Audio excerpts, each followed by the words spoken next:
Good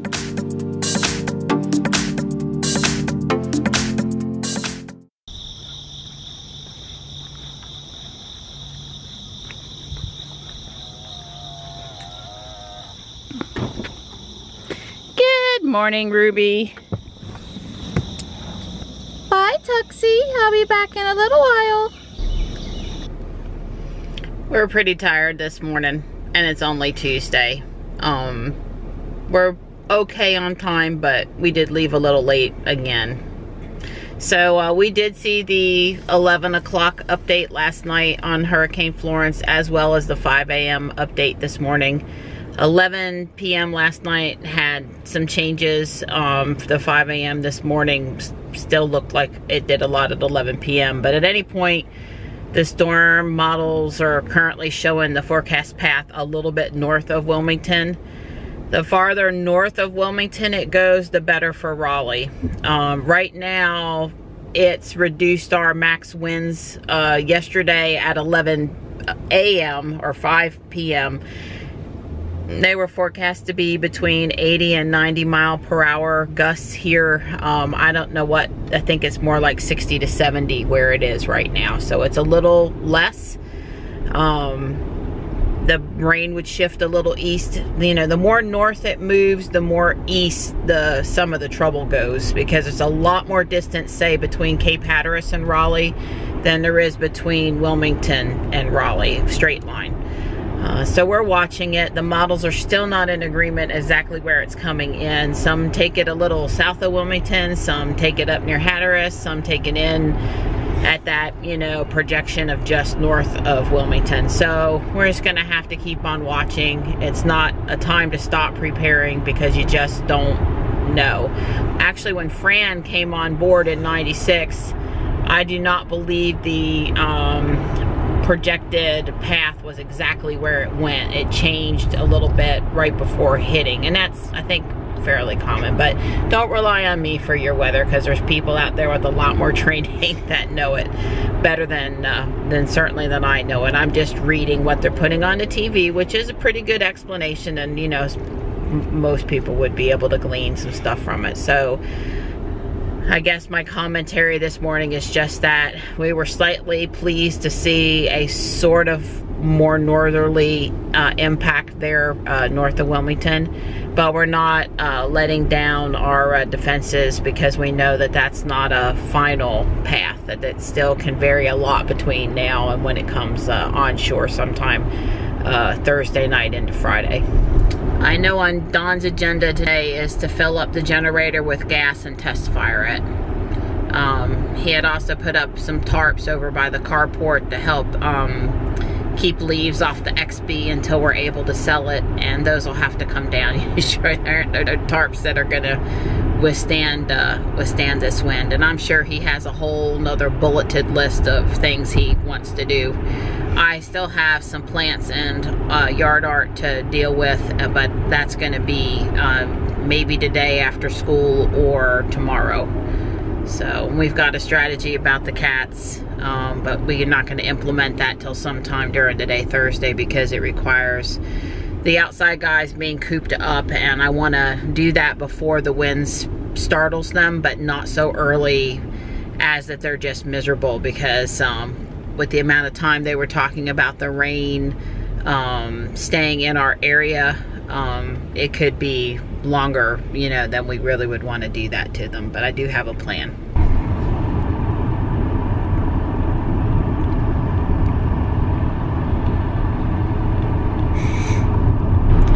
It's one of those mornings out here with crazy people. We were here in the right-hand lane.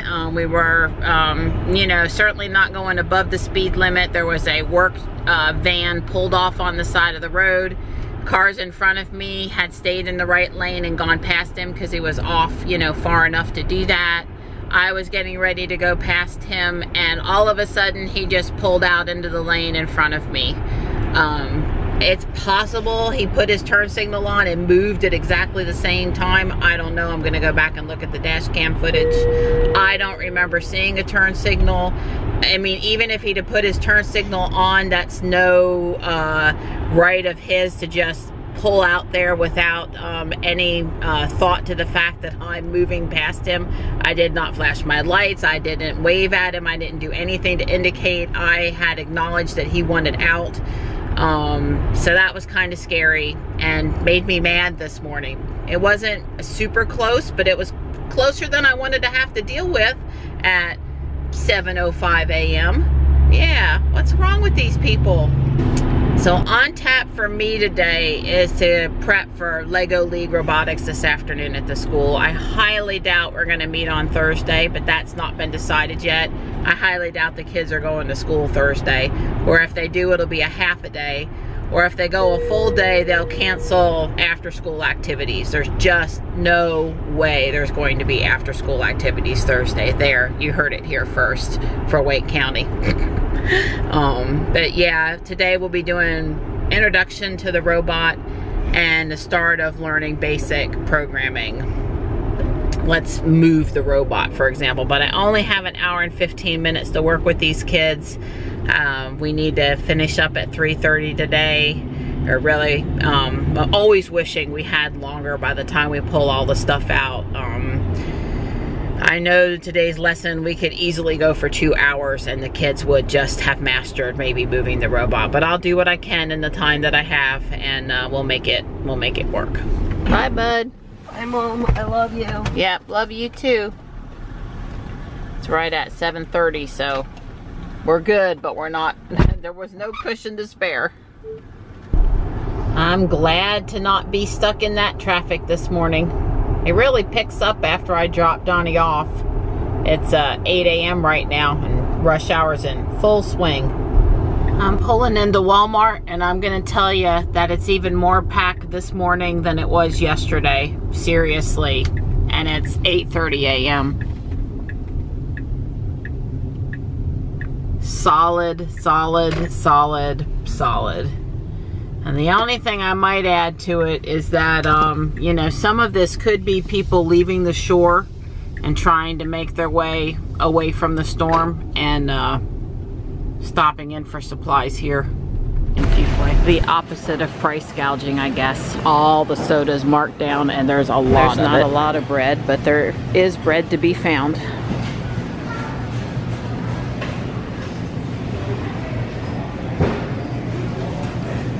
I came in to get peanut butter and jelly. Not something we would normally eat, but a nice treat. And I was able to get what I wanted, but it's running pretty low too. There are a few paper plates left, but this is where paper plates would normally be.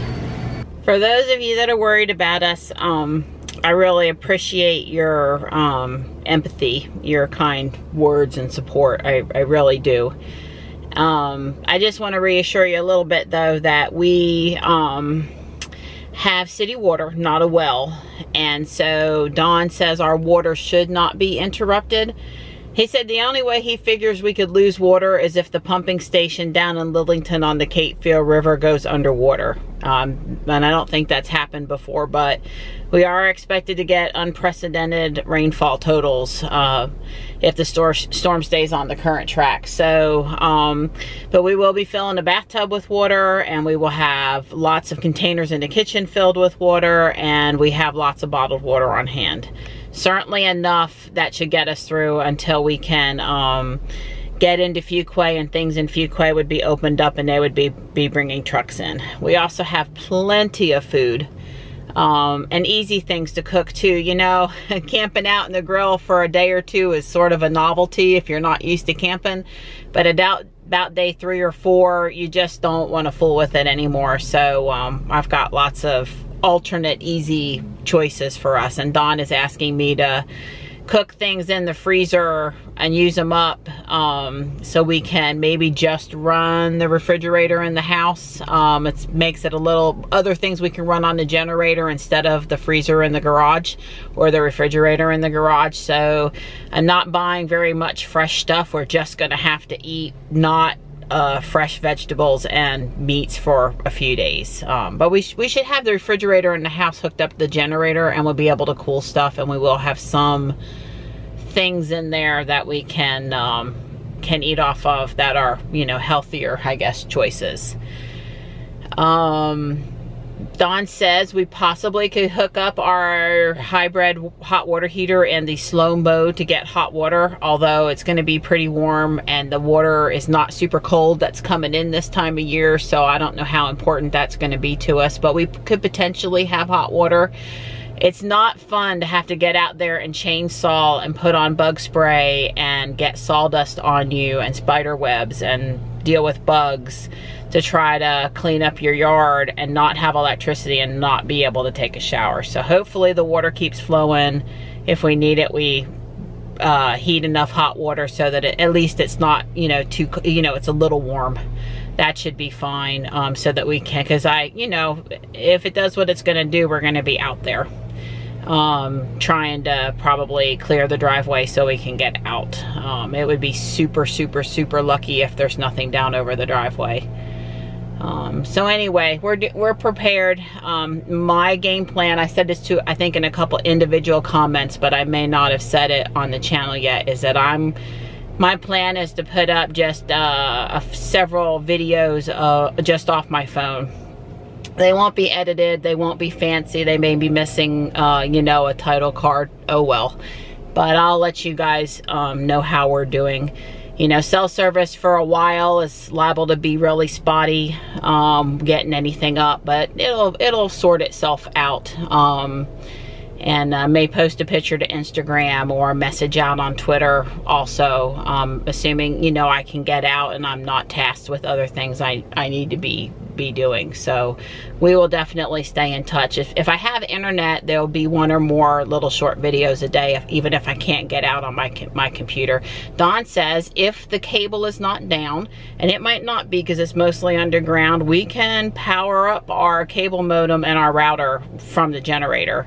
And my MacBook doesn't take a lot of power. It'll be charged up, so there's a possibility I might even be able to do more normal stuff, if not day 1 or 2 later on, if we still don't have power.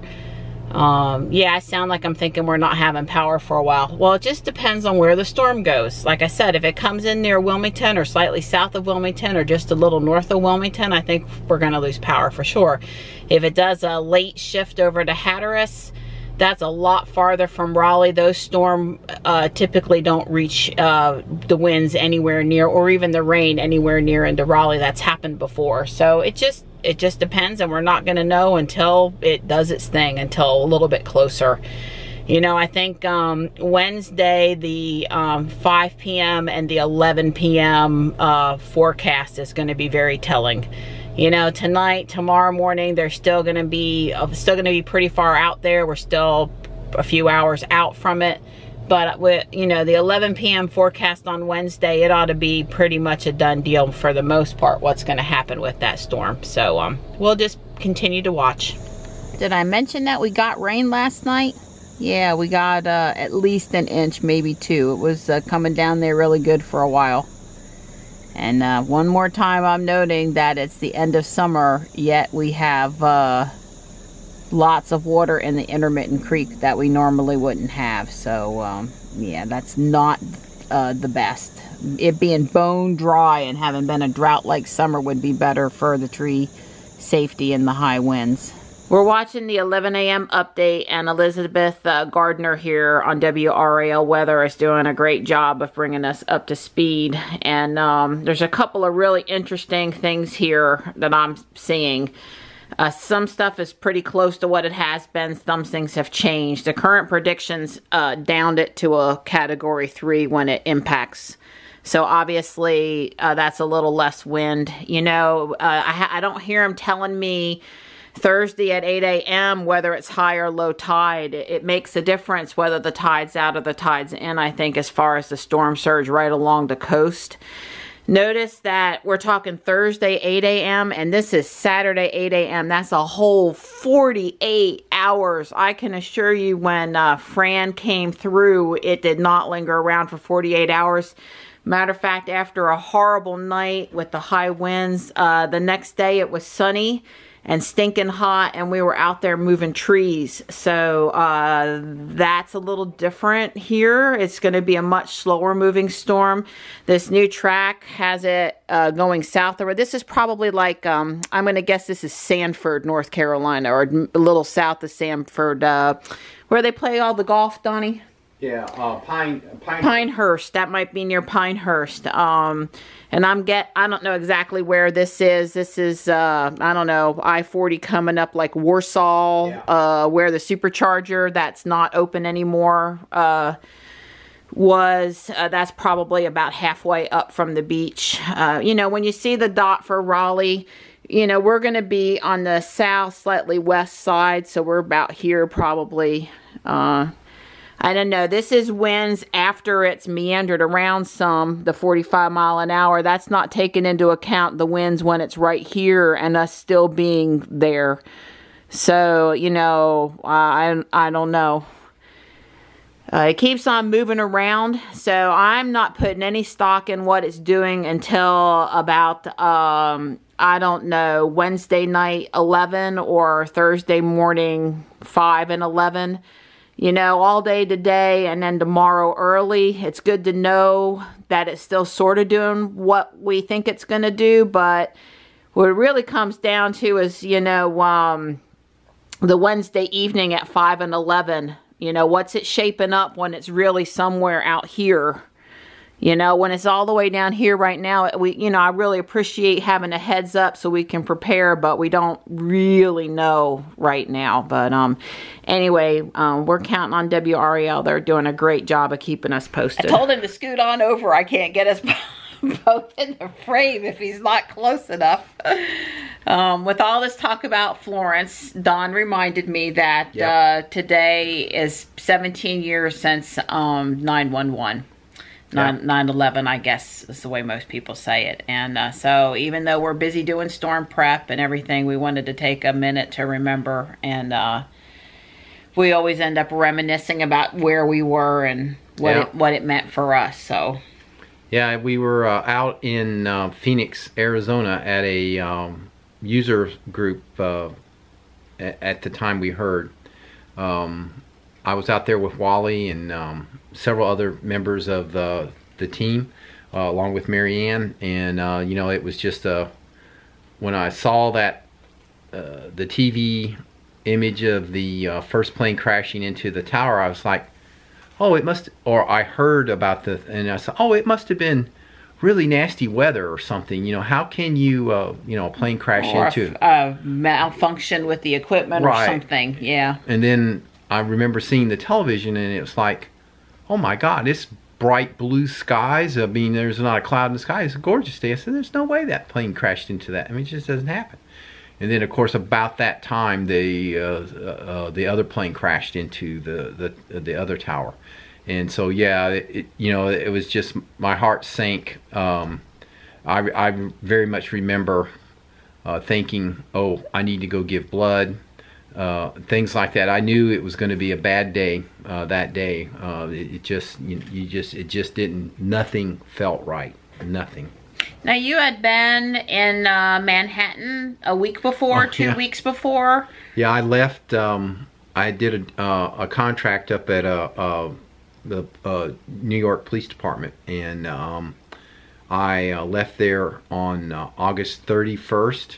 So literally 11 days before 9/11, I was like, I took a picture of the towers. Of the towers. Yep. You were in a taxi, I guess. You shot out the window, or you had a rental car and the other person was driving. You took those pictures. I wasn't the photographer Marianne had, and I remember I had been up there for a couple weeks, and it's like, you know, I better take at least a picture of New York. I mean, I've been in New York. I better take a picture. And so I actually made an effort and had my little camera and took a picture of the World Trade Center towers. If I can remember tonight, not to asleep, I will pull the picture of you that your friend took of you in front of, what is it called? One Police Plaza. One Police Plaza. Right there at the foot of the Brooklyn Bridge. Yeah, it's a pretty ornate entranceway, and there's a picture of Dawn that they took there that day, the same day they took the picture of the towers. Yeah. Yeah. Well, I was fostering puppies for the SPCA of Wake County at the time, and I had somewhere between 8 and 10 dogs in my yard, and I had hooked up with the kids down the street who helped me frequently and were responsible teenagers and knew what our process was to come and take care of the dogs from Sunday night till Wednesday night for the 3 days that I was going to be in Phoenix. Right. And, you know, as opposed to taking the puppies back to the shelter or giving them over to another foster mom or whatever. And I had these 12 by 12 dog kennels in the backyard, and that's where the puppies were in 2 different kennels. And we didn't end up getting back until Saturday morning. Right, we drove cross country, yeah. Right, well what happened is thankfully some guys, not Don or I, but some other people in our group had rental cars. No, I had a rental car. You were one of the cars was yours? Yeah, okay, yeah, well I lost that detail, but we had 2 rental cars, regular sedan type one, and then one of the guys had a convertible. Right. But you can't. But it became pretty apparent that there were no new rental cars to be had, and if you had one, you'd better hold on to it. And after waiting to see if they were ever going to open up air travel again, because obviously we missed our flight back, it was canceled. The decision was made that we were going to drive back, or at least those with the cars were going to drive back, and they were nice enough to include me. Well, Don wasn't going to let them leave me behind. Right. So yeah, I didn't do much driving, though. I was worthless. I could stay awake about an hour. I just Don handed me his camera. I actually did not have my camera with me. Right. And that was before cell phones. And he was trying to, you know, keep me calm and entertain me. Because, you know, we didn't know, is there going to be another attack this week? Will we be able to get home safely? I mean, there was a lot of unknowns that week. And it worked well because I took over 100 pictures.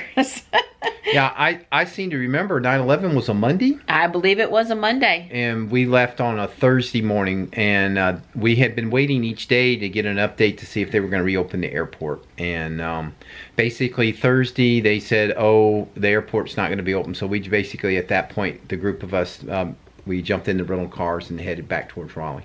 Yeah, we left sometime Thursday and got home sometime Saturday morning, I guess.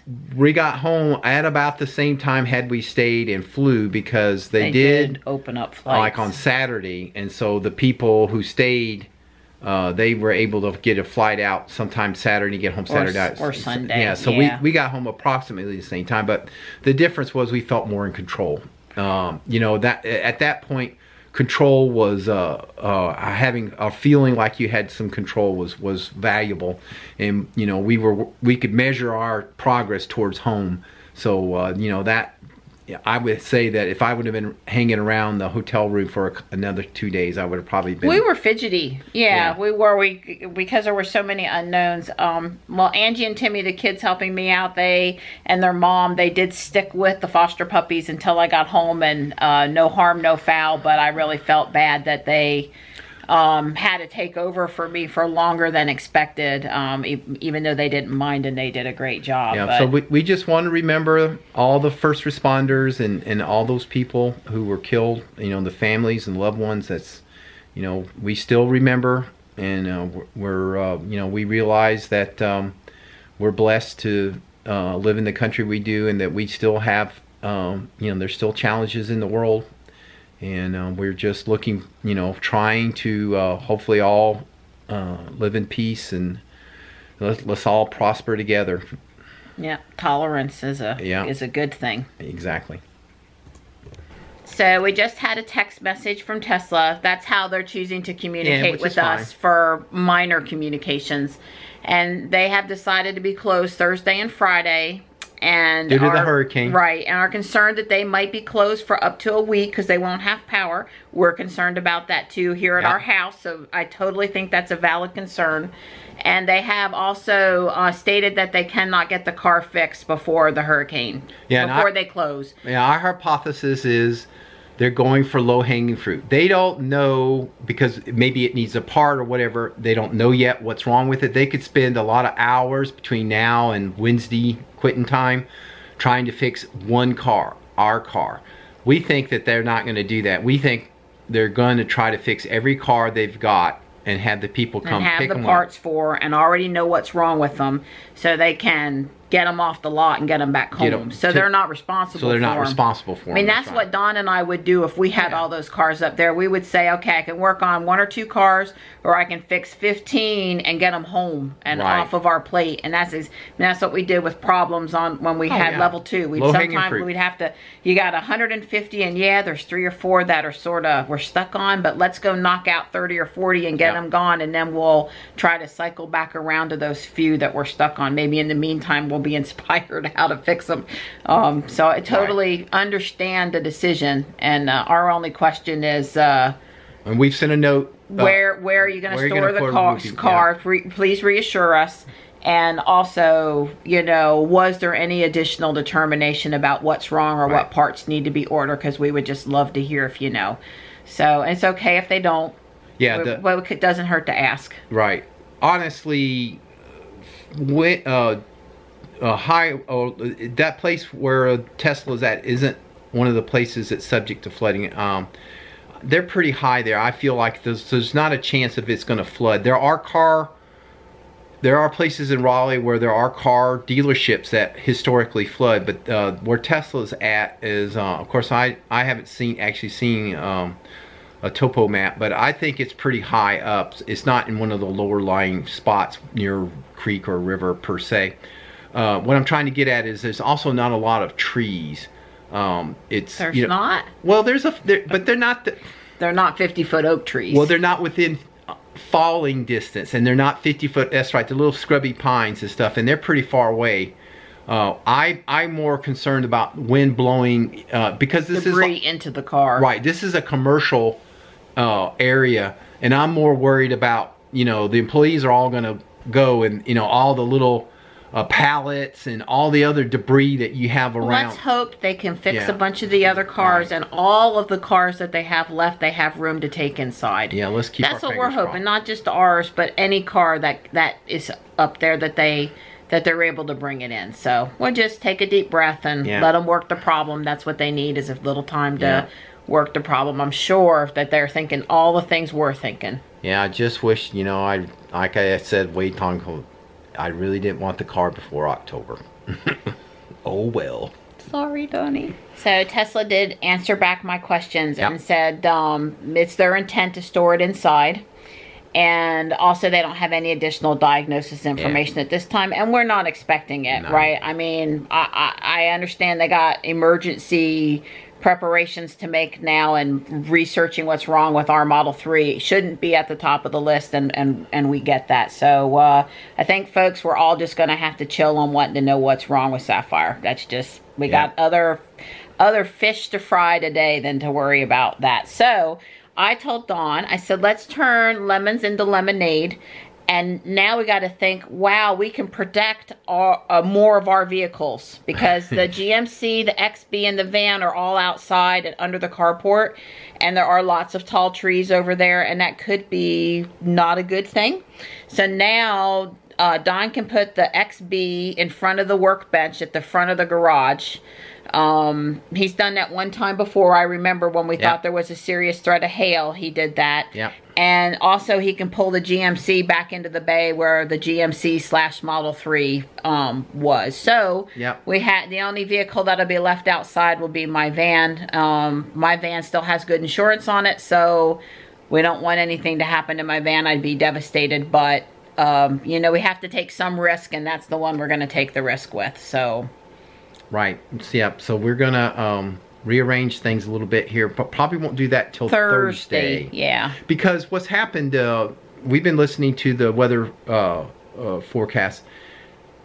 Exactly how that hurricane's gonna come in and what it's gonna do when it comes in, they're not quite as sure about that. They know it's gonna be like coming in along the North Carolina, South Carolina coast. That they're very sure of. But there's one model that has it like spinning around off the coast of North Carolina for a couple of days.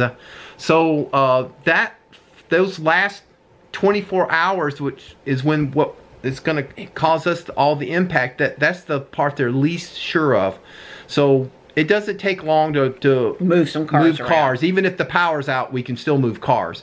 The garage door mechanism will go up and down manually, so there's not a problem with that. So we're just going to chill, take a deep breath, and ride out. And we've got a plan for that. And like Marianne said, you know, we're going to make the best of this. We got other prep to do, rain barrels and all these other kind of things yet to do.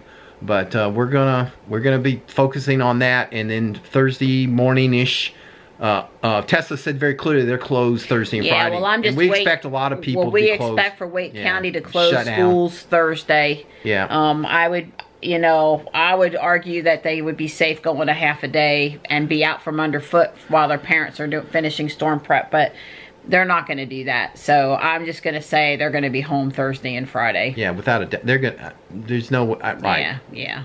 I agree. So that does mean that, you know, I've got robotics today, but then we're not going to meet Thursday. I find it unlikely we'll be meeting Tuesday or possibly Thursday of next week, assuming the storm does what they're predicting today.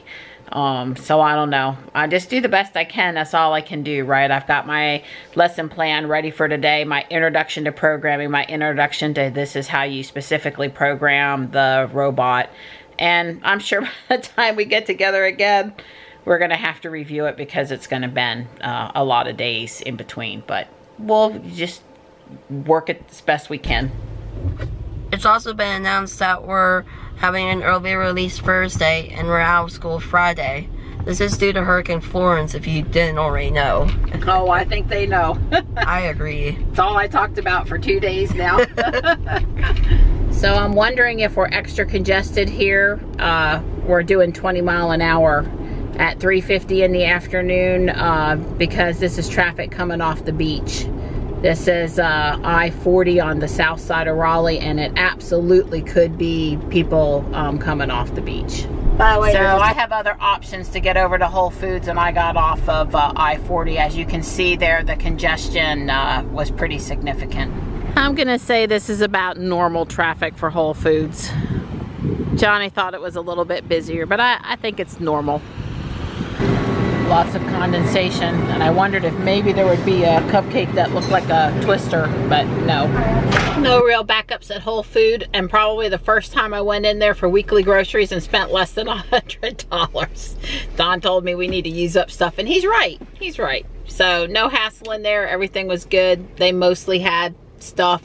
You know, their bottled water aisle was a little thin, and you could tell there'd been a little bit of a run on canned goods. But otherwise, it was pretty normal in there today. I don't see any Teslas in the parking lot. Yeah, no fancy EVs, no. I was hoping Model 3s, that'd be good at Whole Foods today, but nope. So we're coming into Fuquay Main Street from Highway 55. I have never, and I do repeat, never seen it backed up to here. And I'm kind of out of options in this location for going around the problem. people are everywhere trying to get gas. Johnny and I got the groceries away. But poor Don's been out here working for over 4 hours. Moving stuff around, securing things. He just test fired the generator. It seems to be in good working order. I'm in the house vacuuming because everybody says you don't want to start off a power outage with a dirty house. Oh, it seemed like a good time to do it while you weren't in there in your spot. And we got thunderstorms in the area again.